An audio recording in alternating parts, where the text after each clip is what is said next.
le 5 avril 2020. Quel âge avait-elle? Si nous croyons aux paroles du grand médecin de l'univers,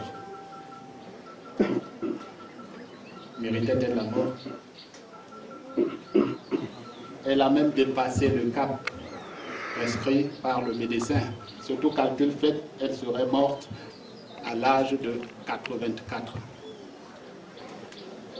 Donc, elle était bien sujet, bref, elle était vieille, donc susceptible de développer n'importe quelle maladie et à n'importe quel moment. Mais retenons que ce sont les tares héréditaires venant d'Adam qui ont fauché la vie de Mama Dora. Mais Mama Dora, de son vivant, elle savait qu'un jour, elle pouvait mourir.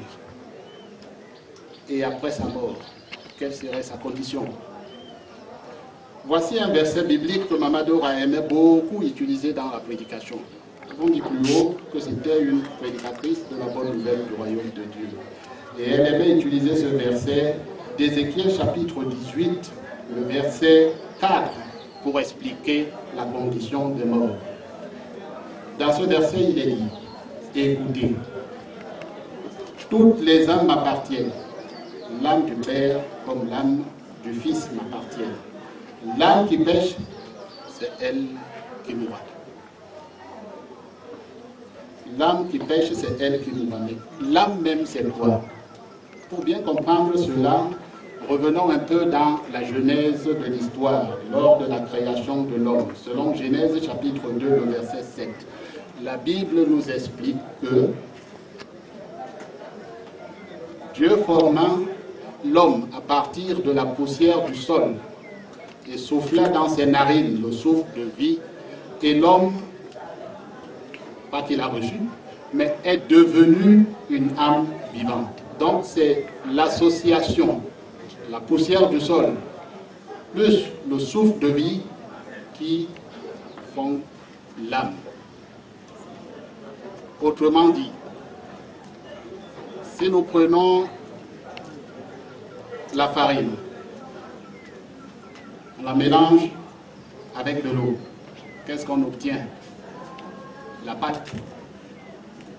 Et si on peut encore dissocier ces deux éléments, est-ce que la farine seule sera appelée pâte? Est-ce que l'eau seule sera appelée pâte?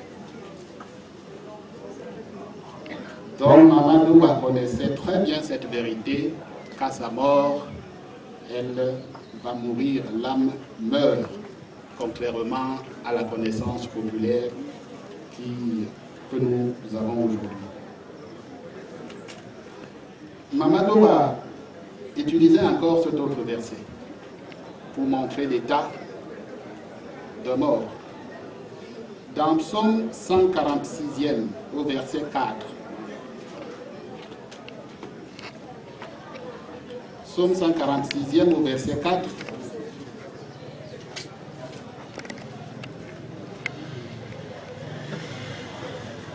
la Bible dit ceci. L'esprit de l'homme sort, l'homme retourne au sol. Ce jour-là, ses pensées périssent. On peut donc se poser la question, qu'à la mort de l'homme, l'esprit qui sort, c'est quoi? Eh bien, cet esprit, c'est tout simplement la force active qui nous anime. C'est cette force qui a abandonné Mama Dora. Voilà pourquoi son corps est là aujourd'hui devant nous, sans vie. Mama Dora, là où elle est, peut-elle encore aimer, haïr ou faire quoi que ce soit? La réponse est non. Et elle le savait très bien. Parce que dans son œuvre de prédicatrice de la bonne nouvelle, elle utilisait ce verset biblique. C'est celui d'Ecclésiaste chapitre 9.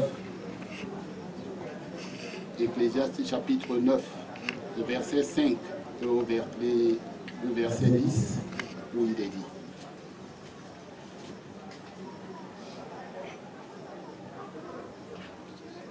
En effet, les vivants savent qu'ils mourront, mais les morts ne savent rien et ils n'ont plus de récompense car tout souvenir d'eux a disparu. Est-ce que c'est vrai? Si vous travaillez, que vous soyez fonctionnaire ou alors dans le privé, le jour que vous mourrez, votre salaire mérite-t-il encore d'être perçu? Fini. Donc, il est clair que les vivants, quand ils meurent, ils n'ont plus droit au salaire.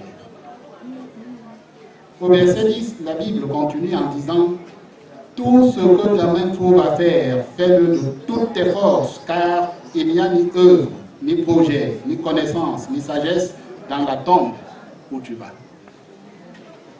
Donc, Mama Dora savait qu'après sa mort, elle sera dans un état d'inconscience totale. Mais alors, après la mort, on peut dire pourquoi donc elle se battait tant si réellement après la mort, il n'y a plus rien. Non. Mama Dora nourrissait l'espoir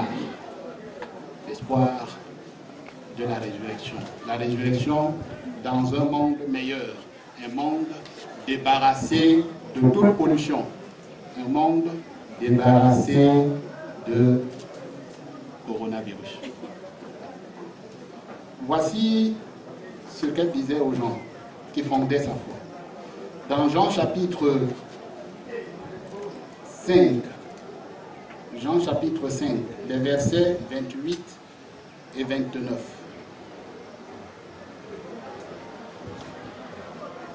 Il est dit, ne vous étonnez pas de cela, car parce que l'heure vient où tous ceux qui sont dans les tombes entendront sa voix et sortiront. Ceux qui ont fait des choses bonnes pour une résurrection de vie et ceux qui ont pratiqué des choses détestables pour une résurrection de jugement. Donc, Mama Dora savait qu'elle ne travaillait pas pour rien aux côtés de son Créateur. Elle portait un message d'espoir à tous les humains, leur expliquant clairement les causes de nos souffrances qui seront très bientôt soulagées.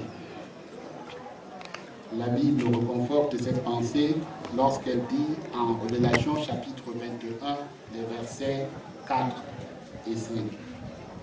Révélation, dans d'autres versions de la Bible, c'est Apocalypse. Chapitre 21.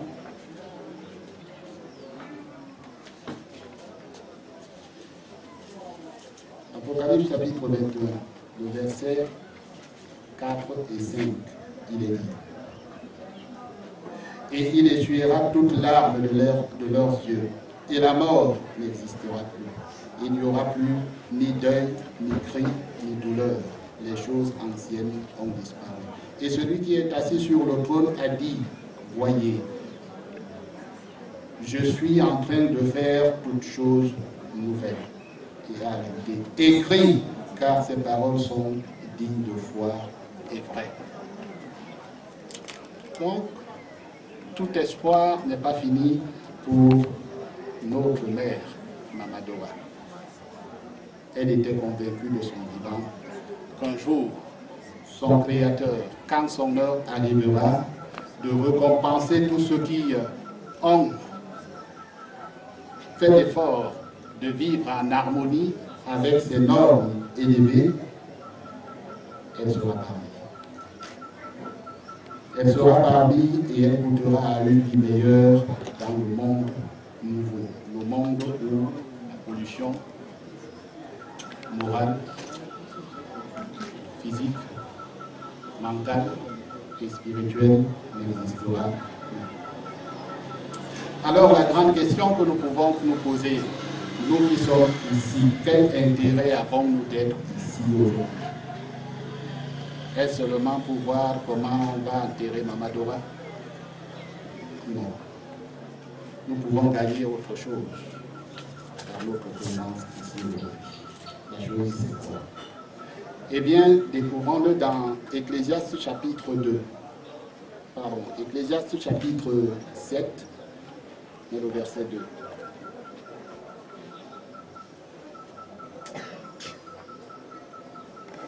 Ecclésiaste chapitre 7, au verset 2, il est dit mieux vaut aller à la maison de deuil qu'à la maison de banquet. Pourquoi? Parce que c'est là la fin de tout homme et les vivants doivent prendre cela au sérieux. Juste un instant, oublie tes mots et imagine le monde nouveau. Songe au bonheur, le tien, le mien, de vivre en paix, d'être libre enfin, plus de méchants, plus de tyrans. Jéhovah règne indéfiniment. Pour tous l'avenir est brillant, prometteur. Ce chant d'allégresse jaillit de tous les cœurs. Merci Jéhovah. Les œuvres sont belles, grâce à tes fils, toutes choses sont nouvelles. Nos cœurs ivres de joie, en cette hymne s'épanchent. À toi soit la gloire et l'honneur et nos louanges. Juste un instant, comme il fait beau, s'imaginer dans le monde nouveau, devant nos yeux, rien d'inquiétant, à nos oreilles, rien d'alarmant, comme annoncer le Dieu très saint, déploie sa tente sur les humains. Voici venu l'heure, il appelle les morts. Leur voix et nos voix n'ont jamais chanté si fort. Mais c'est Jéhovah, tes œuvres sont belles. Grâce à tes fils, toutes choses sont nouvelles. Nos cœurs ivres de joie, à cette hymne s'épanchent. À toi soit la gloire et l'honneur et nos louanges.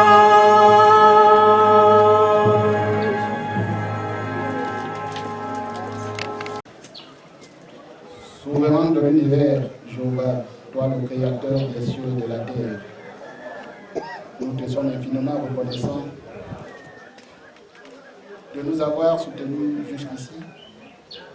Nous te sommes infiniment reconnaissants de nous avoir permis de découvrir l'espérance que toi, tu promets à tous ceux qui aimeraient si bien vivre éternellement sur la terre.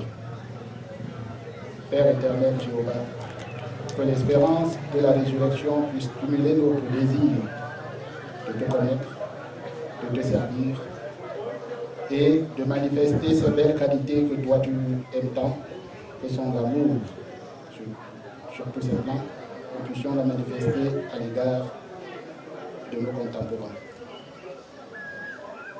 Nous allons tout à l'heure inhumer notre mère, Mama Tekla, Mama Dora. Nous te prions, Père, que son nom reste gravé dans ta mémoire et que dans les jours à venir, comme tu nous l'as promis, que nous puissions nous retrouver dans ce monde même, mais débarrasser de tout ce que nous connaissons aujourd'hui comme souffrance.